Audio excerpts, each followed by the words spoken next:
This is video 10. I hope it will be a short one. In telling you about what happened with the accusations that Des and I colluded with Bob Brinsmead, I wanted to make a separation between what John Brinsmead did and what we think of Bob Brinsmead. I don't want to distance himself from the great work that he did, particularly in the 1970s and 80s. Now, Bob gave up a lot of those beliefs because of all the infighting in all the churches where he went. Instead of Christians inviting people in, they seem to want to keep them out. And a lot of this, of course, happens in Adventism, where if you don't have the right doctrine, there's an exclusion. And Bob was very much against that. But I just want to read you one paragraph of something that Bob wrote. I'm not sure the date, but his writings are going up online, put up there by David McMahon, so that anybody can read what he taught in the heyday, in the gospel heyday. So just consider this and try to be impartial. Jesus inaugurated a reign of justice which is contrary to human justice. It is not a distributive justice which gives people what they deserve.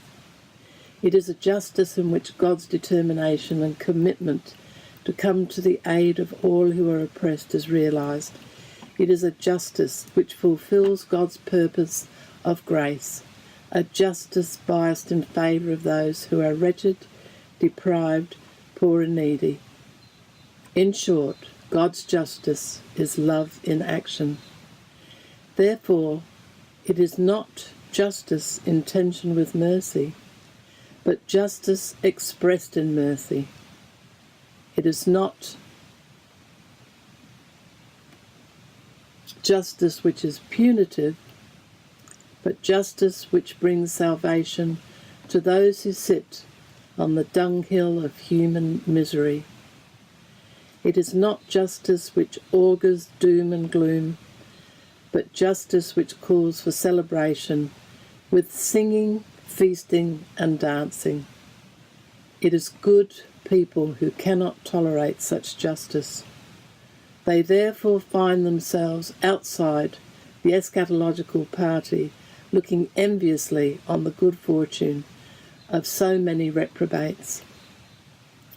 Thus, God's justice makes the first last and the last first.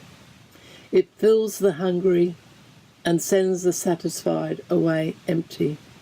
In the kingdom where God's justice reigns supreme, there is no hierarchy of religious big shots.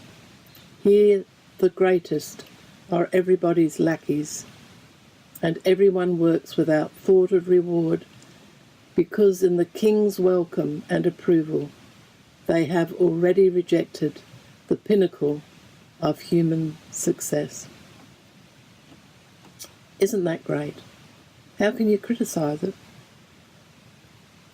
And so, if it came to being in collusion with Bob versus being in collusion with the brethren and the way they acted towards the gospel in the 80s, I'd far sooner be in collusion with Bob Brinsmead, though I wasn't.